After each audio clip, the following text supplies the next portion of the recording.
Ang batang ulilang tindero sa kalye na ito ay hinamak dahil sa maruruming kamay at pinalayas ng tangkain niyang tulungan ang isang bilyonaryong lolo na biglang bumaksak sa parke. Sumuko na ang doktor at idineklarang pumanaw na si Don Ricardo. Ngunit ginawa ang 12 taong gulang na batang ito ang isang kabaliwan na ipinagbabawal sa medisina. Sino ang mag-aakala na sa likod ng kanyang luma at maruming bag ay may itinatagong malaking sikreto na wala sa sinumang doktor? Sino nga ba si Miguel at bakit napayak ang bilyonaryong lolo nang makita ang litrato sa lupngang bag ng batang tindero? Mag-subscribe at panorin hanggang wakas upang masaksihan ang himalang medikal na ito. Naway managana ang inyong kabuhayan at may layo sa anumang karamdaman. Amen. Panorin ang buong video. Kasusungko pa lamang ng araw sa maalikabok na kalangitan ng Maynila, ngunit si Miguel ay nakatayo na sa mainit na island ng kalsada.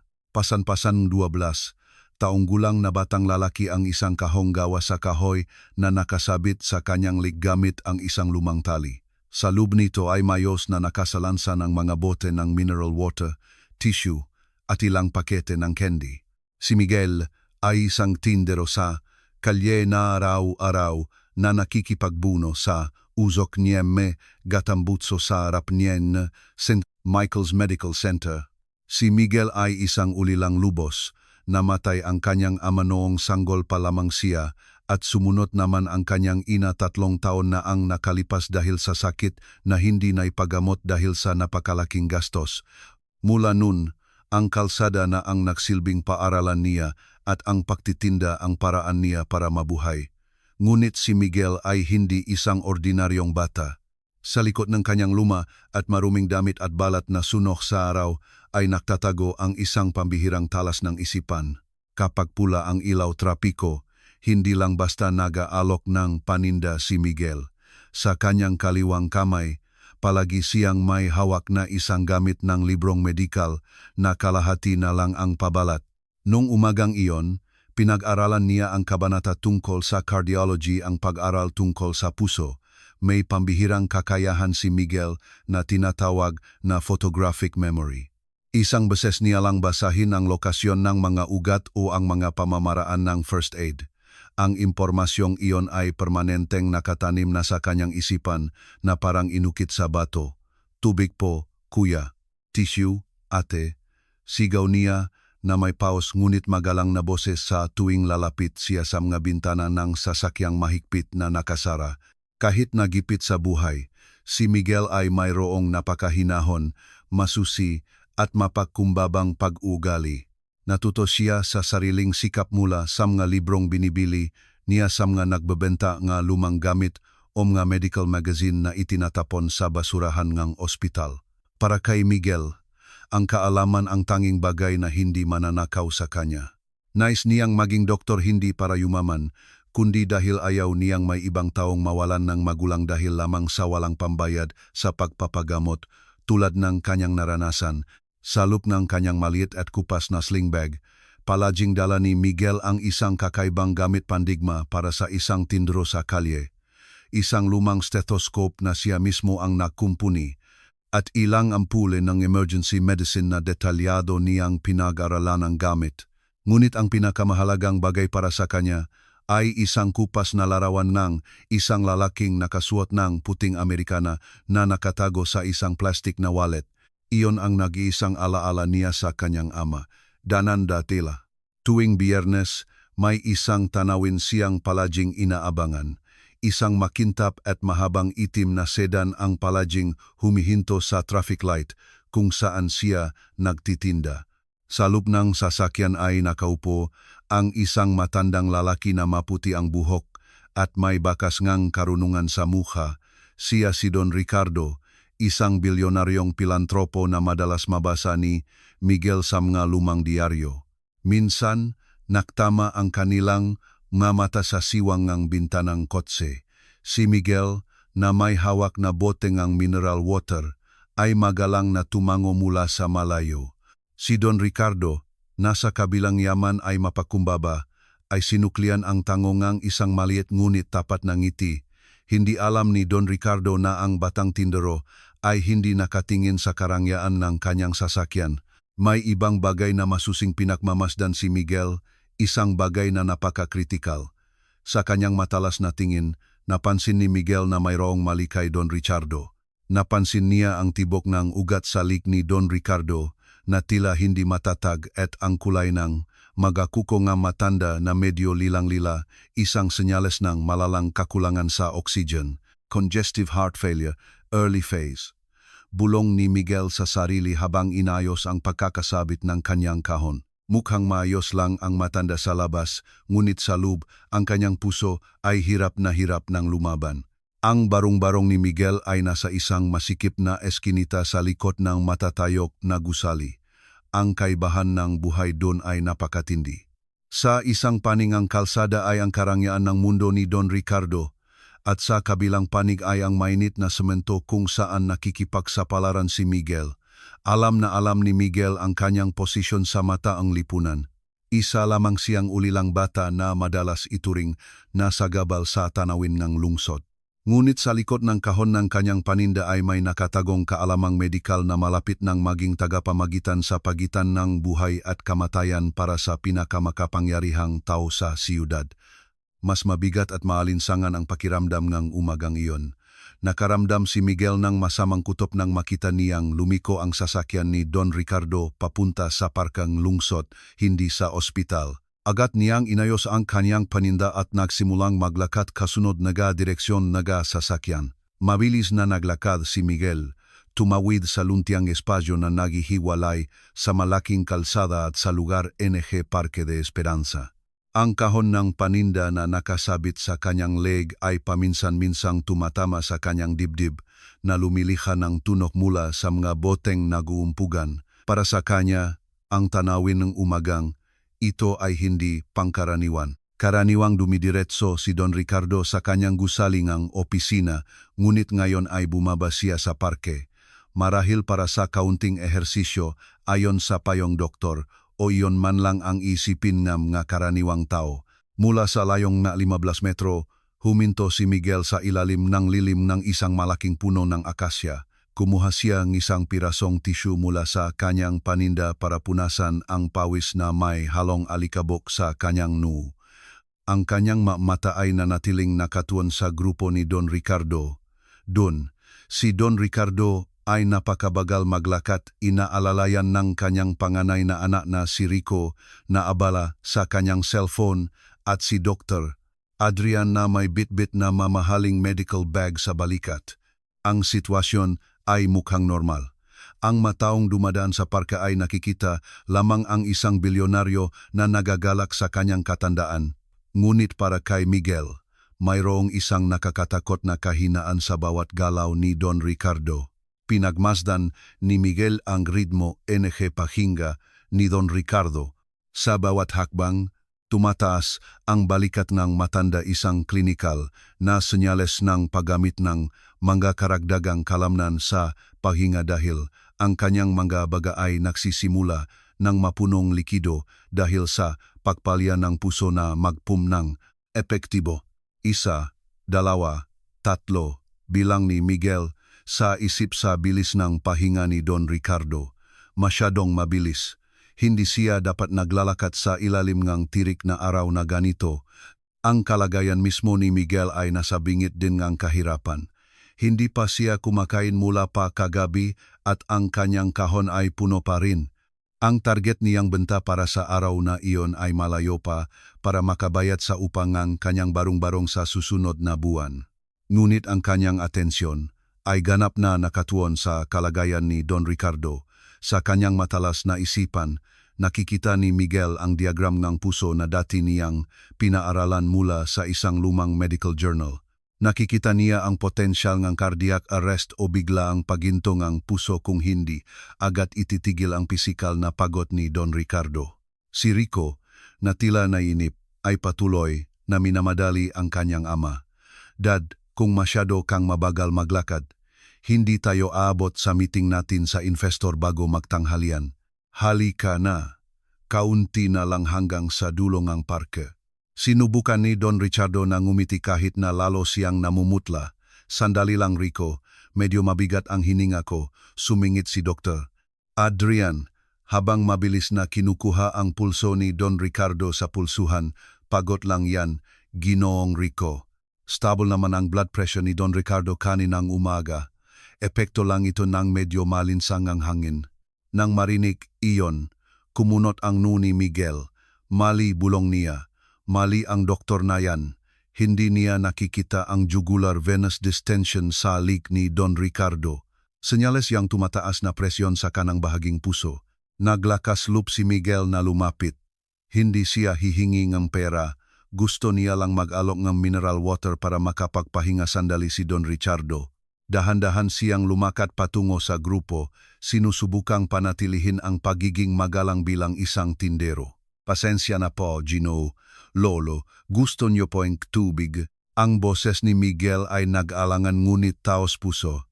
Iniabot niya ang isang malamig na boteng tubig mula sa kanyang kahon. Lolo, mas mabuti pong umupo muna kayo sa ilalim ng punong iyon. Mas presko po ang hangin doon. Huminto ang grupo. Lumingon si Rico na may napakatalim na tingin na parabang si Miguel ay isang peste na sumisira sa magandang tanawin. Tiningnan niya ang maruming kahon ni Miguel at ang damit ng bata na basang-basa ng pawis. Sino ka? Ang lakas ng loob mong utusan ang tatay ko, siga ni Rico. Ang malakas niyang boses ay nakakuhang atensyon ng ilang tao sa parke. Hindi namin kailangan ang murang tubig mo. Huwag kang gumawang dahilan para makalapit at magnakaw. Natigilan si Miguel. Umatras siyang isang hakbang. Hindi po, Gino. Nakita ko lang po si Lolo. Mukha po siyang hirap huminga. Ang kulay niya po, hindi na maganda. Tumawa ng mapanlait si Dr. Adrian habang inaayos ang kanyang salamin. Hoy, bata, doktor ako na nagtapos sa ibang bansa. Huwag mo akong subukang turuan tungkol sa mga sintomas na medical gamit ang kaalaman mo sa kalye. Umalis ka na. Huwag mong istorbohin ang pasyente ko. Tila may gustong sabihin si Don Ricardo para ipagtanggol si Miguel, ngunit parang may bumara sa kanyang lalamunan. Isang mahinang senyas lang ng kamay ang nagawa niya na parabang sinasabing ayos lang. Ngunit malinaw na nakita ni Miguel kung paano nagsimulang mangitimlila ang dulo nga daliri ni Don Ricardo Chanosis. Kahit pinalayas at hinamak, hindi agad umalis si Miguel. Tumayo siya malapit sa isang bangko sa parke, hindi gumagalaw, na may matinding pag-alala. Alam niyang ang normal na sitwasyong ito ay isang pakukunwari lamang na malapit ng gumuho. Nakita niyang pilit na humakbang muli si Don Ricardo. At sa sandaling iyon, tila bumagal ang mundo para kay Miguel. Nabitawan ni Don Ricardo ang braso ni Rico. Nanlaki ang mamata ng bilyonaryo.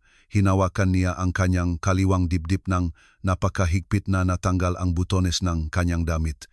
Sa loob ng ilang segundo, ang malaking katawan ng matanda ay nanghina at bumaksak sa tuyong damuhan ng parke. Dad, sigaw ni Rico sa sobrang taranta. Don Ricardo, gumising po kayo. Nagsimulang magpanik si Dr. Adrian at lumuhod sa tabing katawang hindi na gumagalaw. Doon, sa gitna ng mga taong nagsisimula ng magkumpol, nakatayo si Miguel na parang bato. Kumakabok ng malakas ang kanyang dibdib. Tama ang kanyang hinala, ngunit huli na ang lahat. Ang trahedyang kinatatakutan niya ay nagsimula pa lang. At alam niyang ito ang simula ng isang unos na susubok sa lahat ng kaalamang natutunan niya sa madidilim na eskinita ng lungsod. Sumabog ang gulat at pagkasindak sa gitnang Parque de Esperanza. Nakahandusay si Don Ricardo na pumuputi na ang mata. Ang kanyang pahinga ay parang tunongang kumukulong tubig sa lalamunan ng tunongang death rattle na kilalang-kilala ni Miguel mula sa libro ngang Pathophysiology bilang senyales ngang acute heart failure. Hysterical na sumigaw si Rico, tinatawag ang pangalan ng kanyang ama habang niyuyugyog ang katawan ng matanda. Isang kilos na lalong mapanganib para sa isang pasyenteng inaatake sa puso. Huwag ninyo siyang yugyugin, Gino. Ilagay ninyo siya sa patag na lugar. Sigaw ni Miguel nang hindi namamalayan. Ang kanyang tapang ay nagmula sa likas na pagnanais na magligtas ng buhay na mas malakas kaysa sa takot niya kay Rico. Tumakbo si Miguel papalapit, tinanggal ang kahon ng paninda mula sa kanyang lik at basta na lang inilapak sa semento. Gusto niyang suriin agad ang carotid pulse sa lik ni Don Ricardo. Ngunit nang ang kanyang kayumanggi at maruming kamay ay malapit nang dumampi sa mamahaling kuwelyo ni Don Ricardo, isang malakas na tulak ang tumama sa kanyang balikat. Tinulak ni Rico si Miguel ng buong lakas hanggang sa tumilapon ang bata at bumaksak sa isang putikan mula sa pandilik sa parke. Tumumba ang kanyang kahon. Nagalat ang mga bote ng mineral water sa lupa at nabasa ang kanyang mga tinda na tissue, maruruming kamay. Huwag mong hahawakan ang lolo kong nga kamay mong parang basura. Umalingaw-ngaw ang boses ni Rico na namumula ang mukha sa galit. Guardia, kunin ninyo ang batang ito, sinasamantala niya ang sitwasyon para mandukot. Dalawang malalaking security guard ng parke ang agad na dumakma sa payat na braso ni Miguel. Kinaladkad nila siya palayo sa dumaraming tao. Nagpumigla si Miguel, ang kanyang mga paa ay sumisipa-sipa sa hangin. Nagsimulang tumulo ang luha sa kanyang pisnging puno ng putik. Hindi ang sakit sa kanyang braso ang nakpayak sa kanya, kundi ang pakadismaya na makitang nangingitim na si Don Ricardo dahil sa kakulangan ng oksigen. Bitawan ninyo ako, hindi makahinga ang matanda. Nagkakamali ang doktor na yan, huwag niyang diinan ang dibdib ng ganyan hanggat hindi malinis ang daanan ng hangin, sigaw ni Miguel ng buong lakas. Basag ang kanyang boses sa pagitan ng mga hikbi. Sa gitna ng bilog ng mataw, nanginginig si Dr. Adrian. Ang kanyang kamay na may hawak na stethoscope ay pinagpapawisan. Sinubukan niyang gawin ang chest compressions, ngunit hindi regular ang kanyang magalaw dahil sa taranta. Hindi niya sinuri kung may bara ba sa dila ni Don Ricardo. Nawala ang kanyang autoridad bilang isang eksperto sa medisina nang ang mga mamahaling gamit sa kanyang bag ay hindi makapagbigay ng agarang solusyon sa biglang pagintong puso. Tumahimik ka, lintik na bata. Sigaw nga. Isang guard habang diniinan ang balikat ni Miguel hanggang sa mapaluhod ito sa lupa. Mahirap na nga. Wala pang modo. Sa tingin mo sino ka para sigawan ang personal na doktor ni Don Ricardo? Nagsimulang magbulungan ang matao sa paligid. Kawawa naman yung matanda, sabi ngang isang ginang. Oo nga, tapos itong batang tindero nanggugulo pa sa ganitong sitwasyon, walang halang, walang mahulang na nakturo. Ang masalitang walang magulang ay tumama sa puso ni Miguel ng mas malakas kaysa sa tulak ni Rico kanina. Napakasakit ng pang-insultong iyon. Tumingin si Miguel sa kanyang kupas na backpack na nakakalat hindi kalayuan. Bahagyang bukas ang siper nito na nagpapakitang sulok ng isang lumang librong medikal. Gusto niyang patunayan na alam niya ang dapat gawin, ngunit ang kanyang katayuan bilang ulila at tindero sa kalye ay naktayo ng isang makapal na pader na nagmukha siyang walang halaga. Nakita ni Miguel si Rico na muling sinisisi ang kanyang amang walang malay na para bang kasalanan pa ni Don Ricardo na mamatay at istorbohin ang kanyang schedule sa negosyo. Dad, gumising ka, huwag kang mamatay dito. Hindi pa tapos ang dokumento ng mana. Sigaw ni Rico na tila mas nag-alala sa yaman kaysa sa buhay. Naramdaman ni Miguel ang matinding paninikip ng dibdib.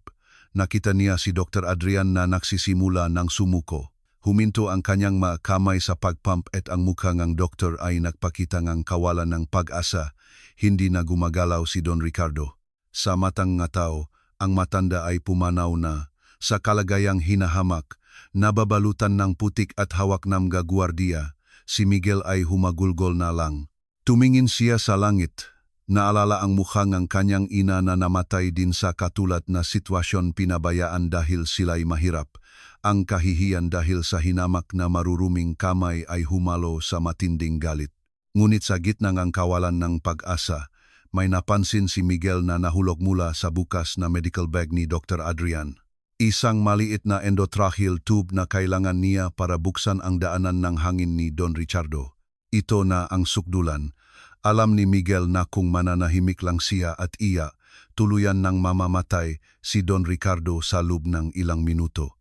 Ang sitwasyon ay naktulak sa kanya na gawin ang isang bagay na napakapanganib, isang bagay na maaring magtapos sa kanya sa kulungan. Ngunit iyon ang tanging paraan para patahimikin ang lahat ng pangiinsultong katatanggap niya lang. Nakasubsob si Miguel sa basang lupa. Ang kanyang mabalikat ay nanginginig sa pinipigilang pag-iyak. Ang maluha ay lumikang malinis na guhit sa kanyang maalikabok na pisngi. Sa kanyang tainga, ang mapang-insulto ni Rico at ang mapanuyang bulungan, mga tao sa parke ay paulit-ulit na umaalingaw-ngaw, parang sirang plaka, maruruming kamay, batang walang pinag-aralan, basurang kalye. Bawat salita ay parang patalim na humihiwa sa kanyang pinakailalim na pagkatao. Bakit? Bulong ni Miguel sa pagitan ng mahikbi. Ang kanyang boses ay halos malunod sa tunog ng ambulansya na tila napakalayo pa, naipit sa trapiko ng siyudad. Bakit ang damit ko lang ang nakikita ninyo? Bakit hindi ninyo nakikita na ang matandang iyon ay nag-agaw buhay? Isang matinding takot ang pansamantalang gumapos sa kanyang puso. Si Miguel ay isang 12 taong gulang na bata lamang. Natatakot siya sa magwardiyang humahawak sa kanyang braso. Natatakot siya sa galit ni Rico at natatakot siyang baka ang kanyang gagawin ay magtapos sa bugbog. Ngunit sa likod ng takot na iyon, isang mas malaking alon ng damdamin ang lumitaw, isang purong pakikiramay. Naalala niya nung huling hininga ng kanyang ina sa kanilang papag na kawayan, walang kahit isang doktor na dumating dahil wala silang ni isang kusing. Nakita niya ang mukha ni Don Ricardo na lalong nangingitim. Sa isipan ni Miguel, ang mukhangang matanda ay nakpatong sa maputlang mukhangang kanyang ina. Sinimulang sunugin ng galit ang kanyang kalungkutan. Galit hindi dahil sa siya'y hinamak, kundi galit dahil ang kayabangan ng mataong nakapaligid kay Don Ricardo ang siyang nagiging hadlang sa kaligtasan ng matanda. Ang makamay na ito, itinaas ni Miguel ang kanyang nanginginig na mga daliri, tiningnan ang kanyang makukong medyo maitim dahil sa alikabok ng kalsada. Maaring marumi ang makamay na ito sa alikabok, pero alam ngang kamay na ito kung paano iligtas ang isang pusong tumigil na. Malilinis ang mga kamay ninyo, pero hinahayaan ninyo siyang mamatay, sigaw niya sa kanyang isip, isang tahimik na protesta laban sa kawalang katarungan ng mundo. Ang pakiramdam ng pagiging hinamak ay dahan-dahang naging isang malamig na determinasyon. Tumigil si Miguel sa pagpupumiglas. Pumikit siya sandali. Sinubukang alalahanin ang lahat ng memorya mula sa mga pahina ng librong medikal na pinag-aralan niya sa ilalim ng ilaw nga poste. Nagbilang siya ng ritmo sa kanyang ulo, 4 na minuto. Kung hindi makakatanggap ng oksigen ang utak sa loob ng 4 na minuto, makakaroon ng permanenteng pinsala o tuluyang kamatayan si Don Ricardo. Bitawan ninyo ako. Biglang nagbago ang boses ni Miguel, hindi na matinis sa takot, kundi patag at punong diin. Kumunot ang nong guardia, nagtataka sa pagbabagong kilos ng bata. Tumahimik ka, bata. Huwag ka nang gumawa ng gulo. Hindi na humihinga ang matanda. Tumingin si Miguel diretso sa mata ng guardia na may tinging napakalalim at seryoso na sandaling kinilabutan ang guardia. Kung patuloy ninyo akong hahawakan, kayo ang magiging saksi sa isang pagpatay na ginawang kamangmangan ng doktor na iyan. Gusto nyo bang makulong dahil hinayaan ninyong mamatay ang bilyonaryong yan? Sadyang ginamit ni Miguel ang lohikang takot. Nakita niya ang pag-aalinlangan sa mamata ng mga guardia. Samantala, sa gitnang nga tao, si Dr. Adrian ay nagsimula nang ilayo ang kanyang nga kamay sa dibdib ni Don Ricardo. Pinunasan ng doktor ang pawis sa kanyang no at umiling kay Rico. Paumanhin po, Ginong Rico, hindi na tumutugon ang kanyang puso. Ginawa ko na ang standard protocol, ang mga gamit ko sa backup ambulance ay hindi pa dumarating. Sa tingin ko, wala na si Don Ricardo. Sabi ni Dr. Adrian na may nanginginig na boses. Nang marinig iyon, napaupo si Rico. Hindi siya umiyak dahil nawalan ng ama, kundi dahil sa gulat na ang pinagmumulan ng kanyang kapangyarihan ay nawala na, nagsimulang yumuko ang matao sa paligid. Ang masayang kapaligiran ng parke ay naging isang biglaang burol. Sa sandaling iyon, Narating ni Miguel ang sukdulan ng kalungkutan. Nakita niya ang isang napakahalagang buhay na basta nalang itatapon dahil sa protokol at amor propio. Sumabog ang kanyang damdamin, ngunit hindi sa anyong ang pagwawala, kundi sa anyong desperadong katapangan. Nakita ni Miguel ang isang pagkakataon nang ang magwardiya ay natigilan din sa pahayak ni Dr. Adrian. Sa isang malakas at hindi inaasahang haltak, nakawala ang braso ni Miguel mula sa lumuwag na hawak ng gwardiya. Hindi siya tumakbo palayo para iligtas ang sarili, kundi tumakbo papasok sa gitna ng tao, patungo sa katawan ni Don Ricardo na itinuturing ng patay. Patuloy pa rin ang agos ng kanyang luha, ngunit ang kanyang mamata ay nakatutok sa medikal na tubo na nakakalat sa damuhan. Gagawin niya ang isang bagay na ituturing na kabaliwan ng lahat. Gagamitin niya ang kanyang maruruming kamay para patunayan na sa likod ng alikabok ng pagtitinda ay may nakatagong himala na hindi mabibili ng anumang yaman. Napakabilis na mga hakbang ni Miguel kaya't walang sinuman ang nakapigil sa kanya. Sumugod siya sa gitna ng bilok ng mga taong may mamahaling damit at agad na lumuhod sa tabing ang ulo ni Don Ricardo. Si Dr. Adrian, na nag-ayos ng kanyang medical bag, ay nagulat. Halos matumba siya nang makita ang batang tindero na kanyang pinalayas kanina na ngayon ay nasa mismong harapan niya. Anong ginagawa mo? Lumayo ka sa bangkay niya, sigaw ni Dr. Adrian na may paus na boses. Ngunit hindi narinig ni Miguel. Nakatuon ang kanyang atensyon. Nakita niya ang isang gintong pagkakataon na lumitaw mula sa kapabayaan ng doktor. Ang bukas na medical bag ni Dr. Adrian ay nagpapakitang isang bag valve, mask, isang manual oxygen pump at isang maliit na bote ng epinephrine na nakalagay na sa heringilya ngunit hindi nagamit dahil sumuko na ang doktor. Hindi pa siya patay. Ang carotid pulse niya ay may mahinang pagyanig pa. Ito ay pulseless electrical activity lang. Sigaw ni Miguel gamit ang isang terminong medikal na nakpanlaki ng nga mata ni Dr. Adrian.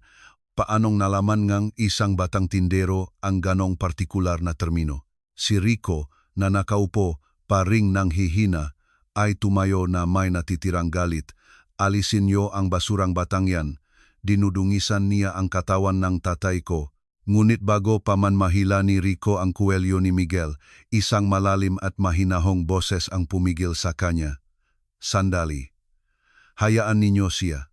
Isang lalaking nasa katanghaliang gulang na may maayos ngunit simpleng pananamit na kanina pa nanonood sa gilid ang lumapit. Siya si Mang Ben, isang tagapangalaga ng malumang libro na madalas makita. Si Miguel na nagbabasa sa bangketa ng kanyang second-hand na bookstore. Ginong Rico, kilala ko ang batang yan. Hindi siya magnanakaw. Ginugugol niya ang lahat ng oras niya sa pagbabasa ng mga librong medikal na kahit mga estudyante ng medisina ay tinatamad basahin. Tingnan ninyo ang magkakamay niya. Alam niya ang kanyang hinahanap. Sabi ni Mang Ben na may tonong mapanghikayat. Ang pagdating ni Mang Ben ay nagbigay ngang napakahalagang oras. Ang mataong kaninay ng huhusga ay nagsimulang mag-alinlangan.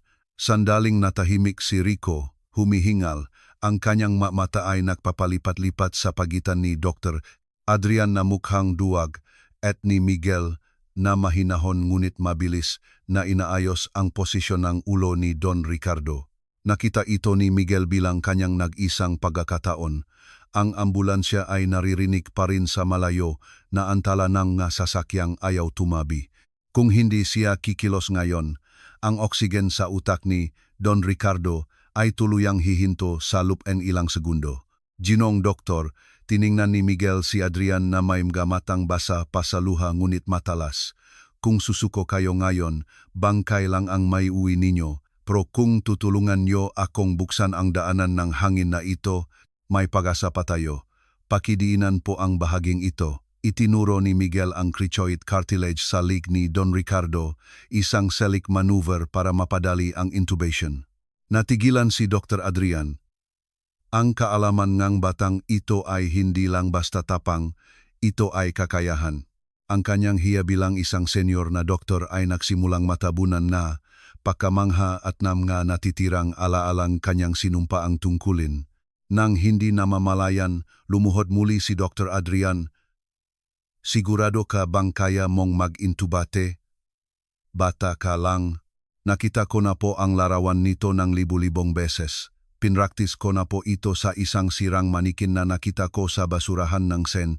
Michael's Medical Center gabi-gabi sa Lub NG 1 taon, sagot ni Miguel habang kinukuha ang malinis na endotracheal tube mula sa medical bag. Kinuha ni Miguel ang isang boteng kanyang mineral water na nahulog kanina, nasa kabutihang palad ay selyado pa. Ginamit niya ito para mabilis na hugasan ang kanyang makamay.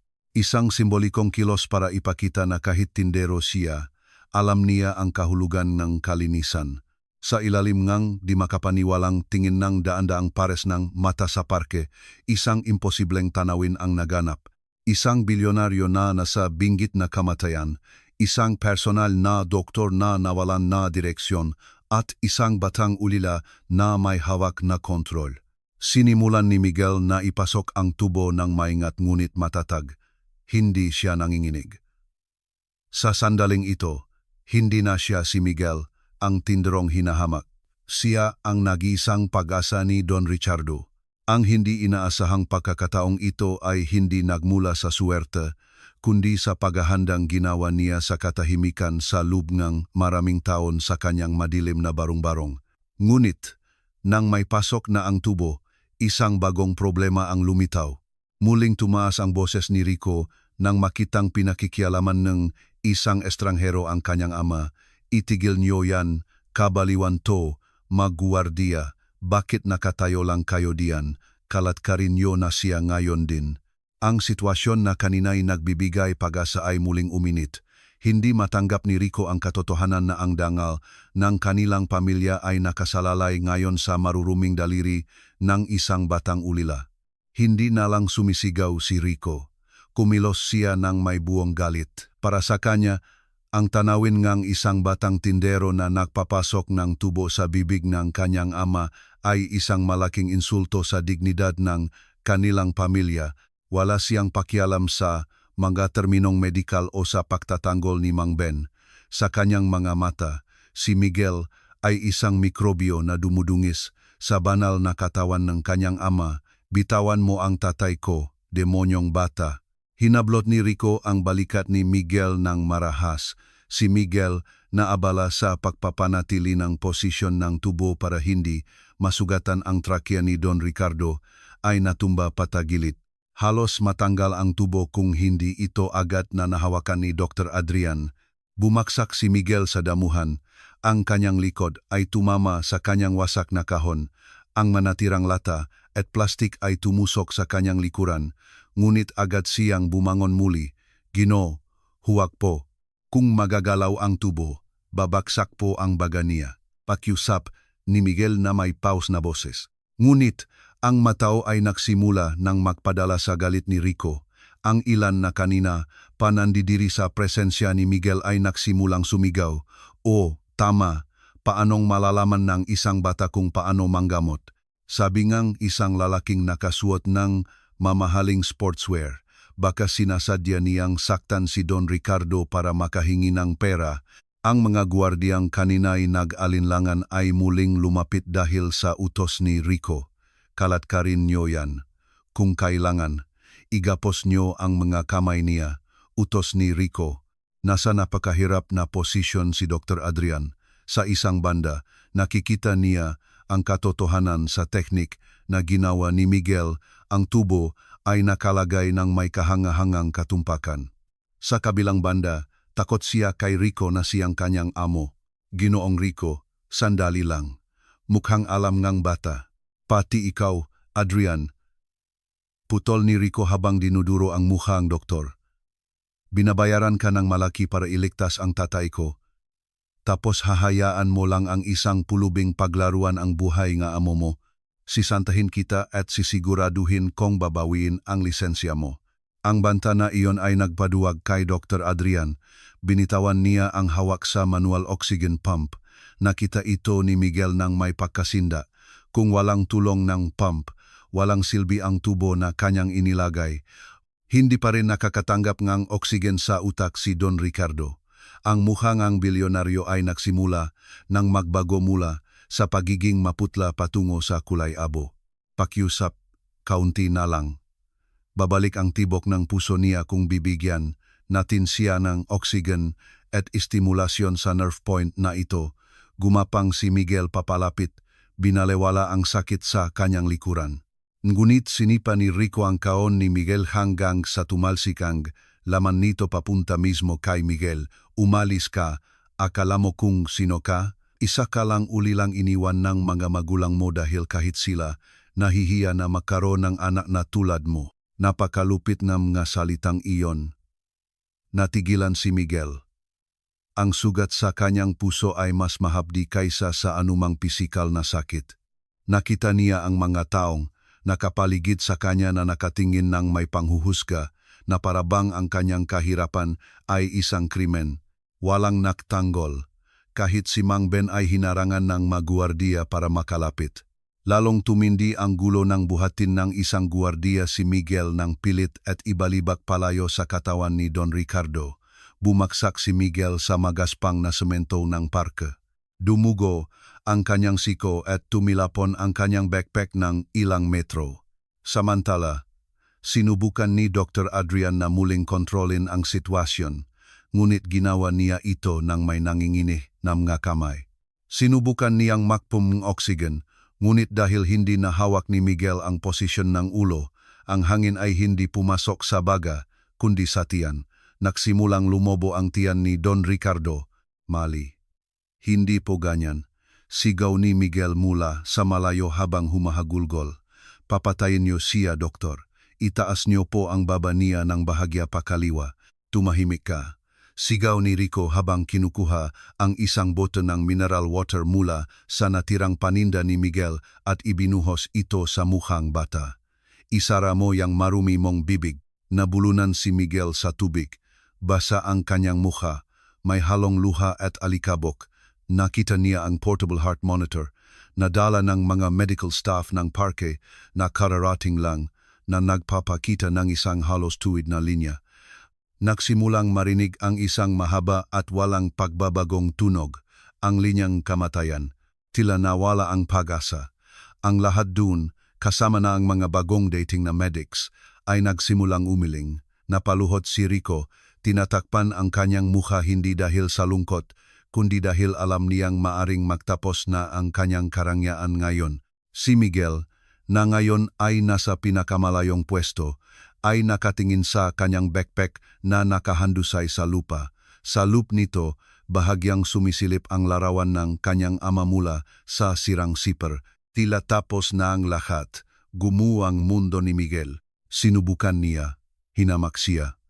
At ngayon, kailangan niyang panorin ang taong minsan ay ngumiti sa kanya na mamatay dahil lamang sa kayabangan ng iba. Nasa pinakamababang punto siyang kanyang buhay, kung saan ang kaalamang taglay niya ay tila walang silbi sa harap ng isang malupit na katayuang panlipunan. Ang mahabang tunog mula sa heart monitor ay parang kampanangang kamatayan na nakabibingi. Binitawan ni Dr. Adrian ang pump. Baksak ang kanyang ngabalikat. Agad na sinuri nga medics ng parke ang pulso sa lig ni Don Ricardo at pagkatapos ay tumingin kay Rico habang dahan-dahang umiiling. Wala na po, Gino. Time of death, 10:12 a.m., sabing medic sa mahinang boses. Napasupsop si Miguel sa mainit na semento.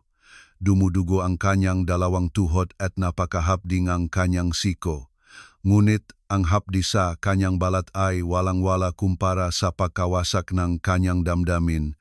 Tumingin siya sa mataong nagsimula ng umatras, nagbibigay daan sa bangkaing bilyonaryo.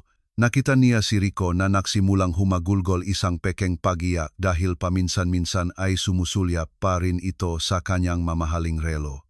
Sa puntong ito, tuluyan nang nawasak si Miguel. Pakiramdam niya ay nabigo siya. Nabigong ipaglaban ang buhay ngang isang taong nagbigay sa kanya ngang tapat na ngiti at nabigong patunayan na hindi siya basta basura ngang kalye. Ang panginsulto ni Rico tungkol sa kanyang nga magulang ay patuloy na umalingaw-ngaw. sinasaksak ang kanyang pagkatao hanggang sa gusto na lang niyang maglaho sa mundo.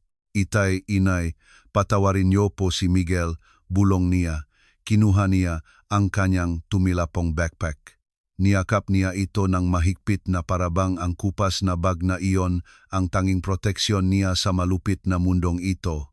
Habang yakap niya ang bag, naramdaman niya ang isang matigas na bagay sa loob ng isang lihim na bulsa. Ito ang kupas na larawan ng kanyang ama. Kinuha niya ang litrato ng may nanginginig na kamay. Sa larawan, ang kanyang ama ay nakatayong matikas, suot ang puting Amerikana at nakangiti sa kamera. Sa likod ng larawan ay may sulat kamay na nagsisimula ng kumupas. Para sa aking anak, Miguel. Ang kamay ngang isang manggagamot ay hindi dapat manginig sa takot at ang puso ngang isang manggagamot ay hindi dapat mamatay sa galit. Iligtas mo ang sinumang nangangailangan sa iyo. Humikbi si Miguel. Ang kanyang luha ay tumulo mismo sa mukha ngang kanyang ama sa larawan. Pakiramdam niya ay isa siyang talunan. Mayroon siyang kaalaman. Alam niya ang lokasyon ng isang nerve point na maring magpabalik sa tibok ng puso sa isang matinding emergency, isang medical acupressure technique na nasa mga sinaunang libro at bihirang research journal lamang matatagpuan. Ngunit masyado siyang natakot na subukan muli. Matapos hamakin at palayasin, tumingin siya sa katawan ni Don Ricardo na sinisimulan ng takpan ng puting kumot ng tauhan. Inayos na ni Dr. Adrian ang kanyang magagamit na may maputlang mukha habang si Rico ay abala sa pagtawag sa abogado ng pamilya.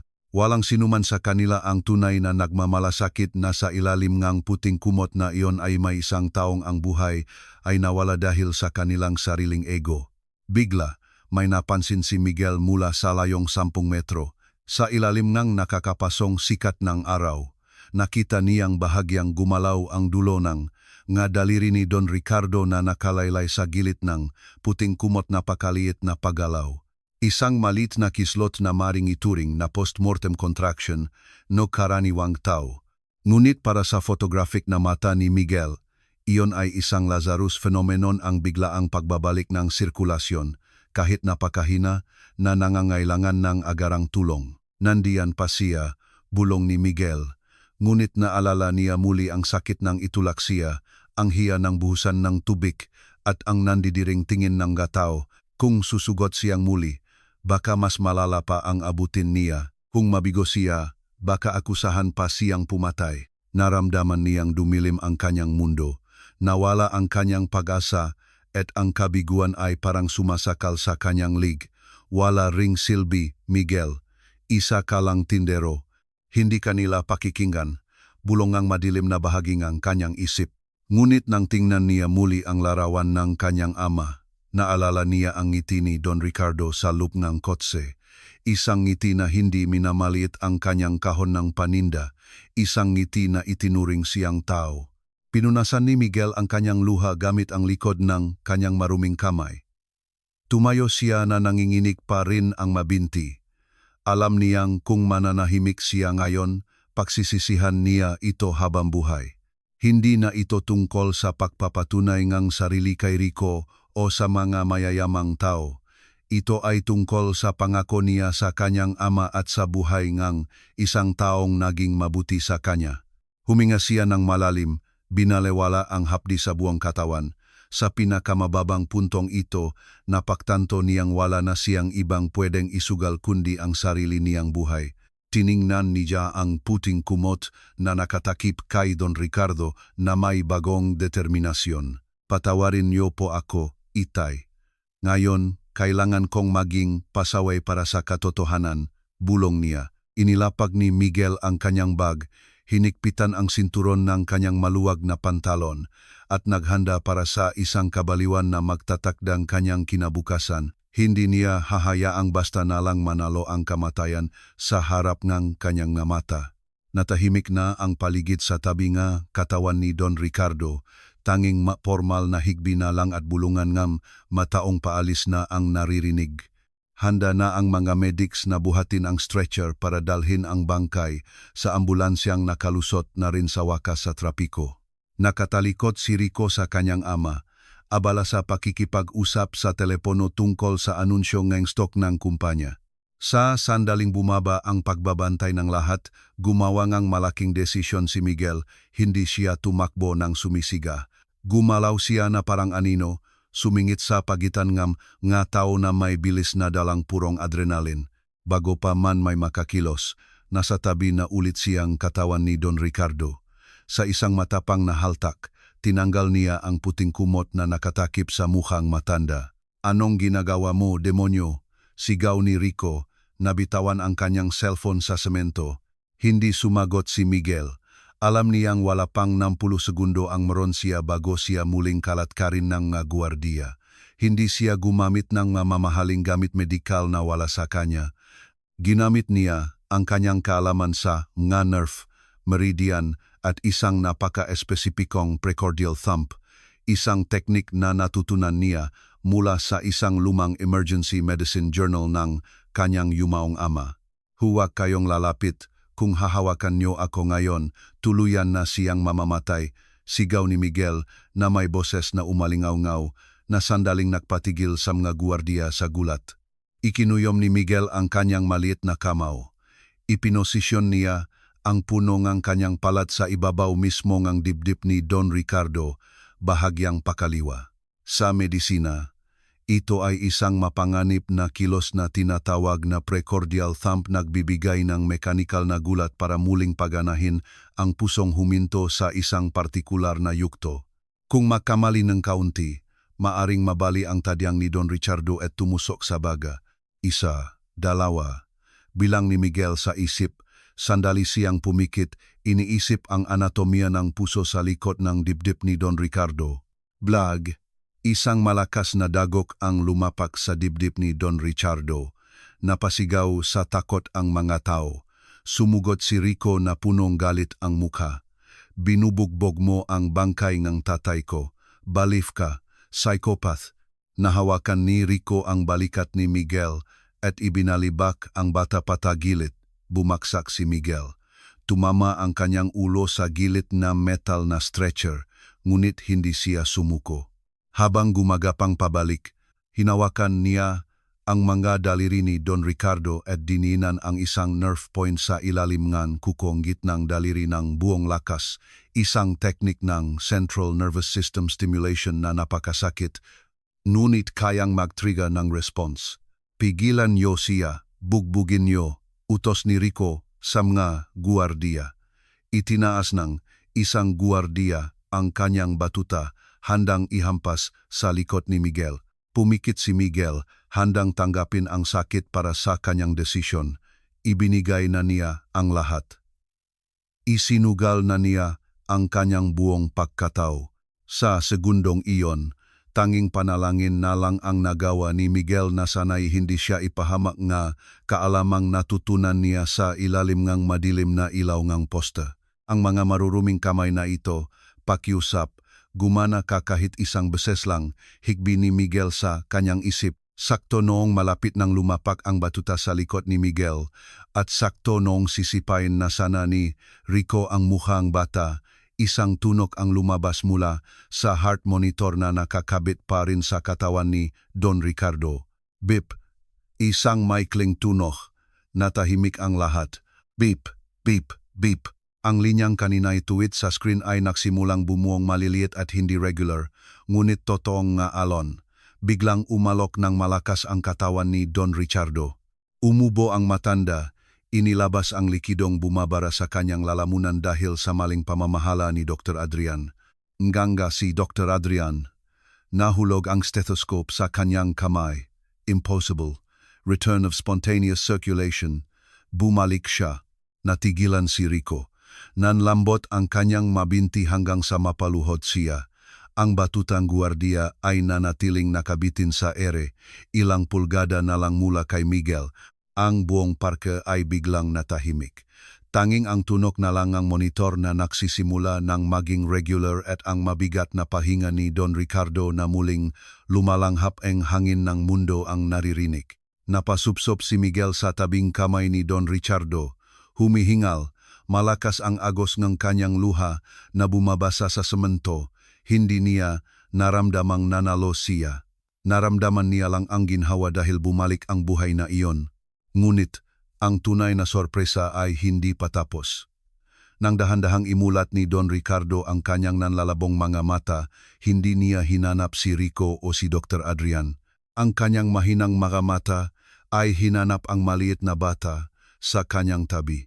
Ito ang sandali kung saan guguho ang lahat ng maling akala at isang malaking sikreto na matagal nang nakatago sa loob ng kupas na backpack ni Miguel ang mabubunyag na babago sa takbong kwento magpakailanman. Ang kapaligiran sa parke na kanina'y punong mura ay naging isang nakabibinging katahimikan.